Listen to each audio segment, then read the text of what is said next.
Hey church family, so good to be with you. My name is Josh if I haven't had a chance to meet you yet. For today's Wednesday Wisdom, I want to talk about the subject of hungering and thirsting for God.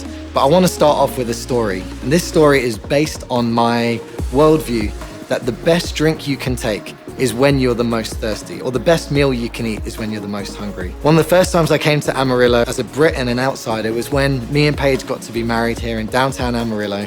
I had a bunch of friends and family come over, and we decided to all go to the Palo Duro Canyon to go on a hike and see the Lighthouse Trail. As Brits, we're used to a very damp environment and we didn't bring a lot of water with us. Some of our people thought they were going to die on that hike because it was like 80 degrees or something. We all ran out of water, and me, Paige, and my brother ended up having to run back to the cars to grab extra water and run it back into the canyon. And then we had to find the rest of our friends and family littered along the trail and give them water. At the end of that hike, when we took a drink of water for ourselves, I cannot tell you how good that was to drink that water. It was the most satisfying drink because I'd built up a thirst that I hadn't experienced before. And the reason I bring this up is because as I've been jotting down scriptures for 2022, the theme that seems to be hitting me is the amount of times that God says across the scriptures, "Come to me, all you who are thirsty." You've got Jesus in John chapter 7, standing up on the final day of the feast and crying out to everyone, "Come to me, you who are thirsty." You've got it in the book of Isaiah in chapter 55,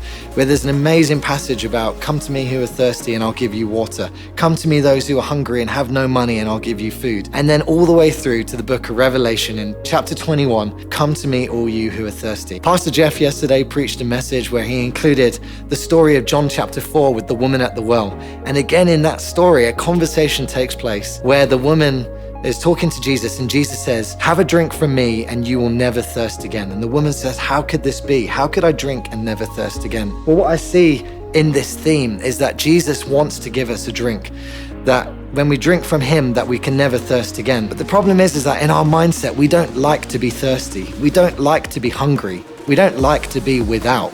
We don't want to be in a situation where we need something. We like to have every plan taken care of, and we don't want to put ourselves in a position where we need.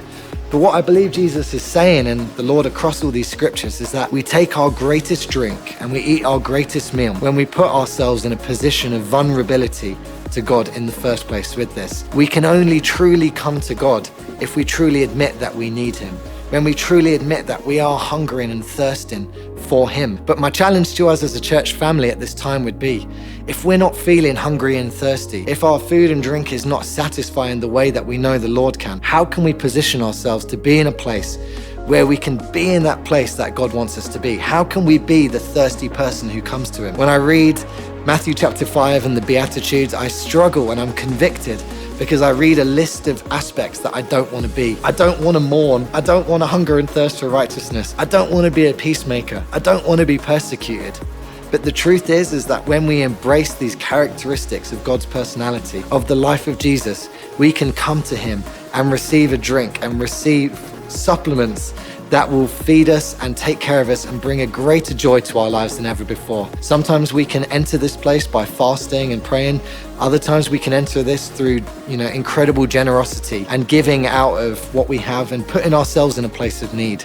My prayer for 2022 is that we would be a church that hungers and thirsts for the things God wants us to. We know from the scriptures that Jesus was a person who lived out of a place of hungering and thirsting for things, hungering for people's healings, hungering for breakthrough in people's lives. Would we co-labor with Christ in this? Would we collaborate with God in his mission to see righteousness come to the earth? And would we embrace the hunger and thirst that it takes to really see this world through the lens of how the Spirit sees it?